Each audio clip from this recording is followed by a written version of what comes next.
द्रौपदी, हम भिक्षा मांगने नगरी जा रहे। घर में भोजन की सामग्री समाप्त हो गई है। हम संध्या तक लौटेंगे, तुम अपना ध्यान रखना।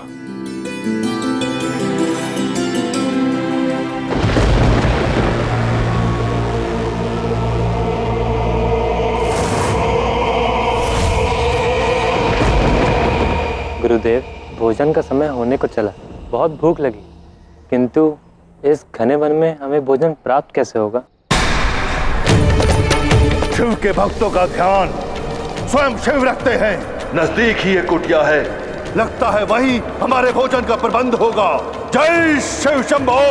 जय शिव शंभो। चलो। जय शिव शंभो।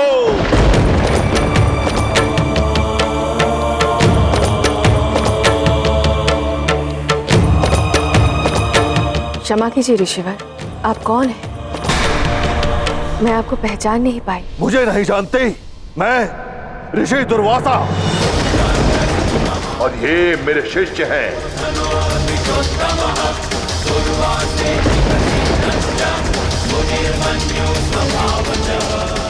ऋषि दुर्वासा को कौन नहीं जानता। त्रुटि के लिए क्षमा कर दीजिए। पांडुपुत्रियों की पत्नी द्रौपदी का प्रणाम स्वीकार कीजिए ऋषिवर। सौभाग्यवती भव। हम सभी संत भूखे हैं और अधिक समय नष्ट ना करते हुए शीघ्र अतिशीघ्र हम सबके भोजन की व्यवस्था करो।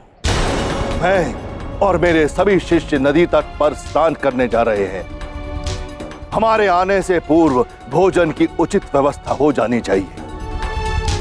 यदि तुमने वन में भूखे संत जनों के भोजन की उचित व्यवस्था की तो तुम्हें पुण्य कर्मों का फल अर्जित होगा, और यदि भोजन की उचित व्यवस्था ना हुई तो तुम्हें मेरे कोप का भाजन बनना होगा।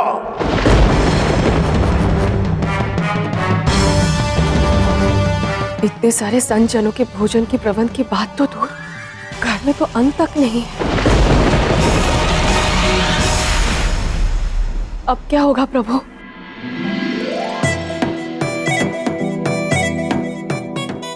ये तुम मुझे कहाँ ले आए कृष्ण? राधे, मैं तुम्हें यहाँ पे घुमाने के लिए लाया हूँ। तुम यूं ही तो कुछ भी नहीं करते, अवश्य ही कोई योजना होती है उसके पीछे। ऐसा कुछ नहीं है, मैं तो अपनी राधे के संग समय व्यतीत करने के लिए हर एक अवसर ढूंढता रहता हूँ। देखो ना, कितना सुंदर दृश्य है, कितना सुंदर वातावरण है। ओहो, केवल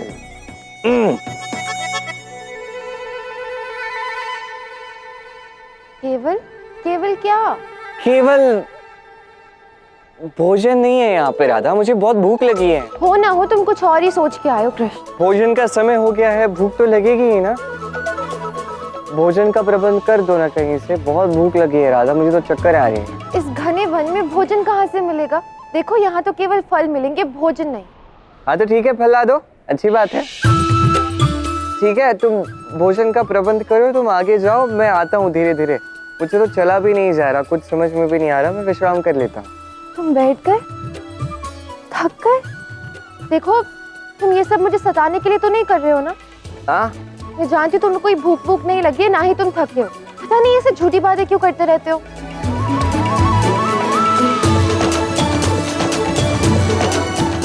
भूख लगी है, हम भोजन कहाँ से मिलेगा?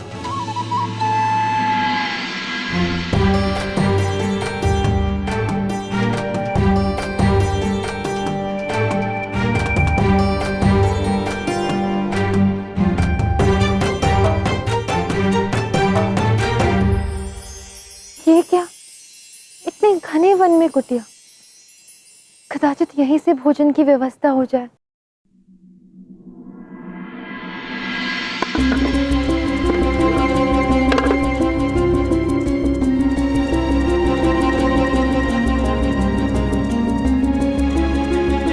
इस पात्र में मात्र एक ही चावल का दाना है और बाहर इतने सारे अतिथि।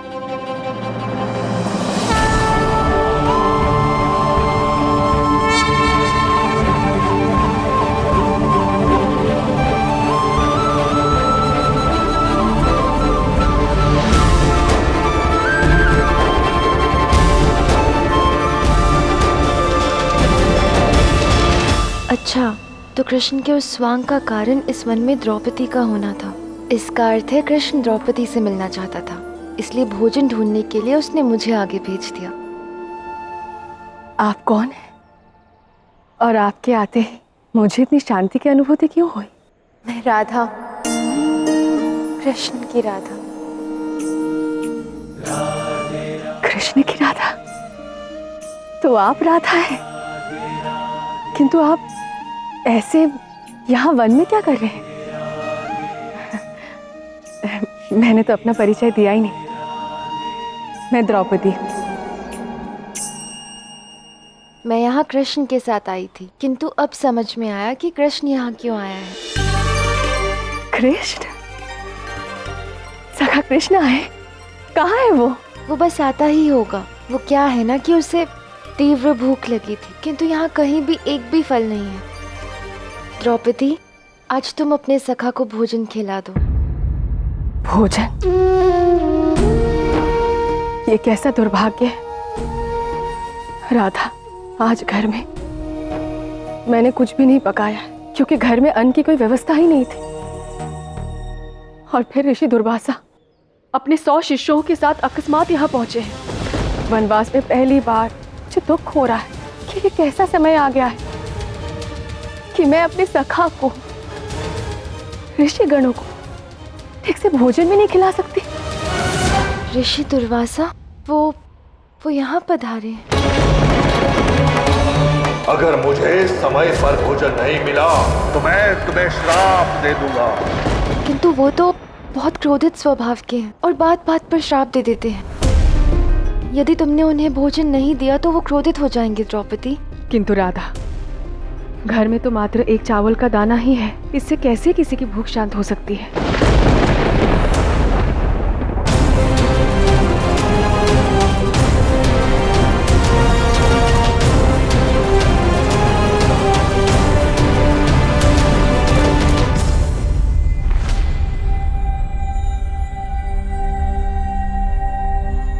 एक क्षण।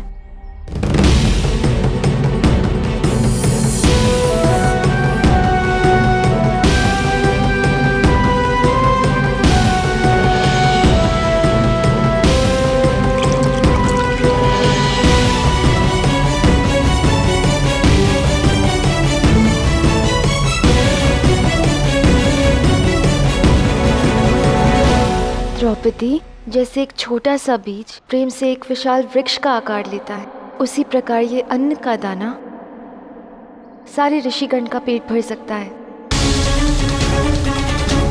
द्रौपदी, तुम बाहर आंगन में आसन सजाओ और ये एक दाना थाल में रख दो। ये एक दाना देखकर ऋषि तो क्या, किसी को भी क्रोध आ जाएगा। फिर वो तो ऋषि दुर्वासा है, वो अवश्य ही श्राप दे देंगे। अब जो घर में है, गृह स्वामिनी होने के नाते तुम्हें वही परोसना होगा। मैं ऋषि दुर्वासा को भोजन के लिए लेकर आती हूँ।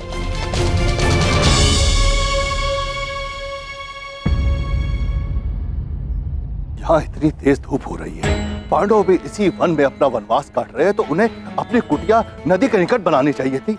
सारे साधु संत भूख से व्यथित हो रहे हैं।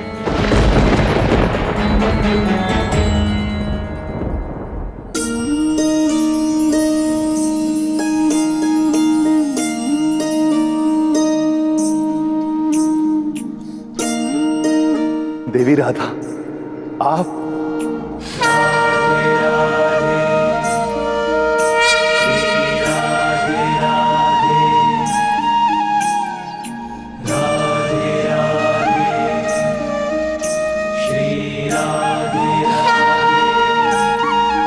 प्रणाम देवी राधा। प्रणाम ऋषिवर, किंतु प्रणाम तो मुझे आपको कहना चाहिए। आप मुझे इतना सम्मान क्यों दे रहे हैं? मैं तो एक साधारण मनुष्य हूँ। द्रौपदी ने मुझे बताया कि आप यहाँ वन में हैं, तो मैं आपके दर्शन करने और आपको भोजन के लिए बुलाने आ गई। हे कृष्ण, क्षमा कीजिए। मैं देवी राधा को समक्ष देख क्षण भर के लिए भूल गया था कि ये इनका मनुष्य रूप है, जिसमें उन्हें अपना दिव्य स्वरूप ज्ञात नहीं है। अरे आप तो चिंतित हो गए ऋषि दुर्वासा। अब चिंता मत कीजिए, अभी कुछ ही क्षणों में राधा को अपने आत्मरूप के दर्शन होने वाले हैं। आपको चिंता शोभा नहीं देती। आप तो ऋषि दुर्वासा है, क्रोध के लिए जाने जाते हैं। वही क्रोध कीजिए बस। आपसे मिलकर प्रसन्नता हुई राधा। भोजन कहाँ है? मेरे शिष्य भी तट से लौटने ही वाले। वो द्रौपदी सबको भोजन करवाएंगी। भोजन तैयार है, आइए।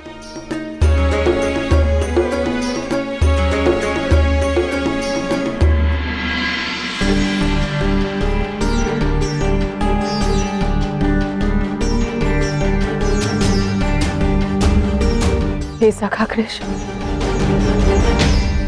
आज मैं पुनः आपसे विनती करती हूँ, अपनी सखी की लाज रख लेना।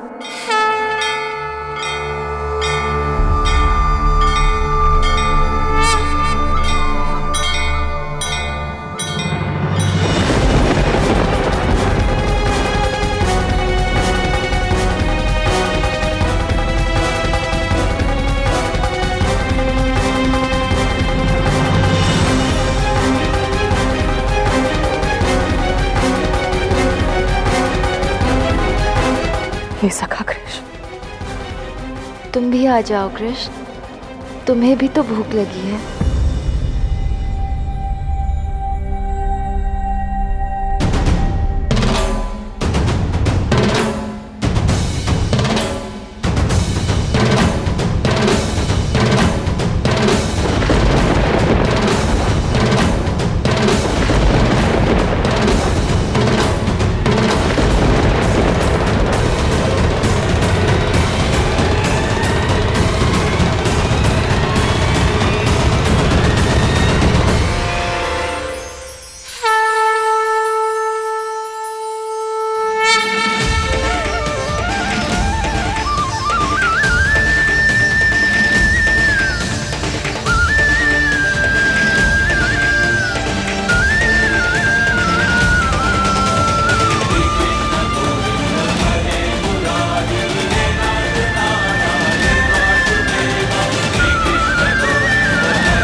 अरे वाह द्रौपदी, इतने कम समय में इतने अधिक व्यंजन बना लिए तुमने ऋषिवर के स्वागत के लिए। और स्वादिष्ट भी बहुत है। मैंने कुछ भी नहीं किया है, जो भी किया है नारायण ने किया है। आज मैंने कुछ नहीं किया द्रौपदी, जो किया है राधा ने किया है। आज राधा ने तुम्हारी लाज रखी। एक अन्न के दाने को उसने परिवर्तित किया महाभोज में। जैसे एक छोटा सा बीज अनेक फलों को उत्पन्न करता है, उसके निर्माण का कारण बनता है, वैसे ही आज अन्न के एक दाने से राधा ने इतने सारे पकवान बना दिए।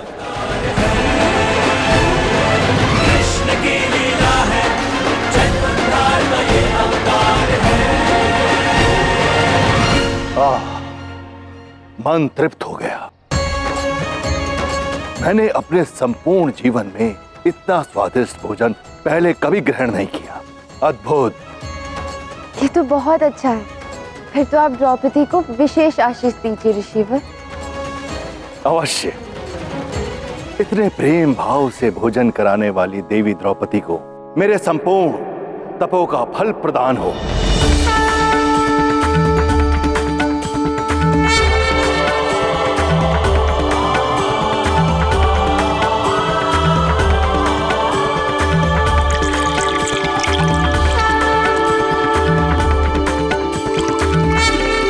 हे सूर्यदेव, मुझे अपना अक्षय पात्र प्रदान करें, जो मैं द्रौपदी को दे सकूं, ताकि वनवास में उन्हें कभी भी अन्न का अभाव न हो। मां अन्नपूर्णा की कृपा इस पर सदैव बनी रहे।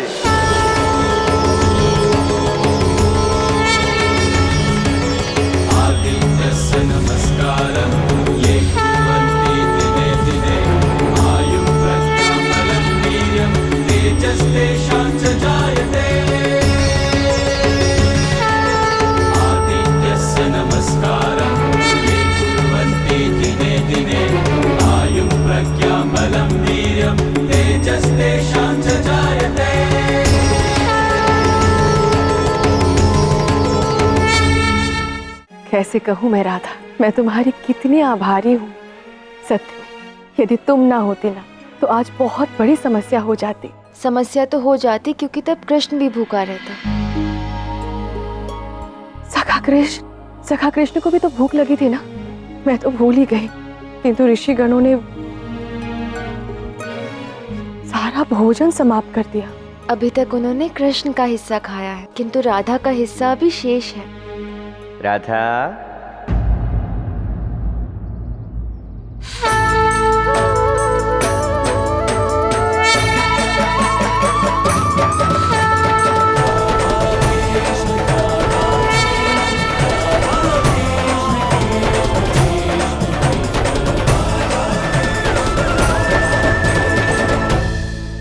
अरे तुम यहाँ हो? मैं कब से तुम्हें ढूंढ रहा हूँ राधा, बहुत भूख लगी है। सखा कृष्ण, मेरे कुटिया में आपका स्वागत है। आइए सखा, यहाँ स्थान ग्रहण कीजिए।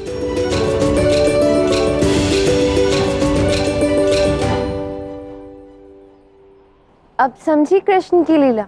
देख रही हो, ऐसे ही नाटक करता रहता है ये। उसे ज्ञात था कि आज उसकी सखी द्रौपदी को उसकी आवश्यकता है, इसलिए मुझे यहाँ ले आया। और नहीं तो क्या, अब मेरी सखी मुझे स्मरण करेगी तो मुझे तो आना ही था। चलो, अब मुझे सच में भूख लगी है, सुगंध भी आ रही है भोजन की, खिला दो ना।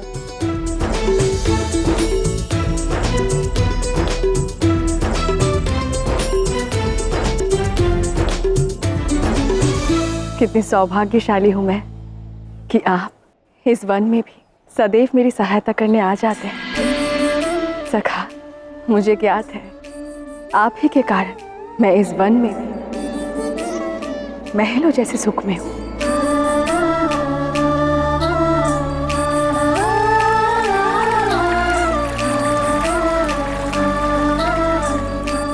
आपकी कृपा दृष्टि के बिना पांडवों का ये वनवास बहुत ही कठिन और दुख भरा हो गया है सखा।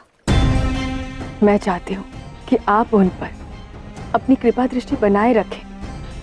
कुछ ही क्षणों में वो आते ही होंगे, उनसे मिलकर जाइए सखा, उन्हें अच्छा लगेगा। नहीं द्रौपदी, तुमने उन्हें क्षमा कर दिया होगा, किंतु मैं अभी क्षमा नहीं कर सकता। उन्होंने तुम्हारे साथ साथ समस्त स्त्री जाति का अपमान किया है द्रौपदी। उन्हें ज्ञात होना चाहिए स्त्री का मान सम्मान क्या होता है, कितना आवश्यक होता है। पांडवों को मेरा यह वियोग और कुछ समय के लिए सहना ही होगा। तो सखा, आप कब तक उन्हें क्षमा करेंगे? जब उचित समय आएगा तब अवश्य करूंगा।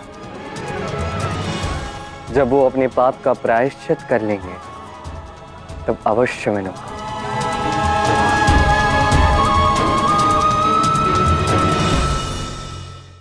द्रौपदी, वो अपने कर्मों का भुगतान कर रहे हैं, तुम क्यों दुखी हो रही हो? फिर कृष्ण के साथ तुम्हारा होने का क्या लाभ? आपने अपनी सखी के जीवन को संभाला है। मुझे पूर्ण विश्वास है सखा कि आप मेरे जीवन साथियों को भी संभालेंगे, जैसी आपकी इच्छा। सखी द्रौपदी, अब हम चलते हैं। इतनी शीघ्रता किस बात के लिए? कुछ क्षण रुक के तो जाइए। 3, 2, 1। द्रौपदी,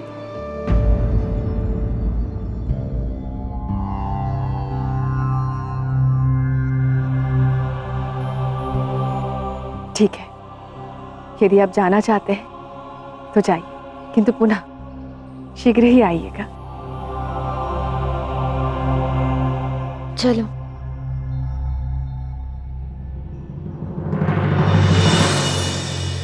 पांचाली किससे बातें कर रही थी?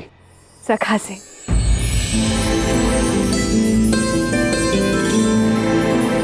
माधव, लगता है हमसे कृष्ण मिलना ही नहीं चाहते। नहीं नहीं, ऐसा नहीं है, वो थोड़ी शीघ्रता में थे। किंतु एक क्षण के लिए सही। माधव, यदि हमसे भी मिलकर जाते तो अच्छा होता। कोई बात नहीं अर्जुन, जैसे कृष्ण की इच्छा। देखो, वो हमारे लिए अपना प्रसाद छोड़कर गए हैं। इसे ही उनकी कृपा समझकर ग्रहण कर लेते हैं हम लोग।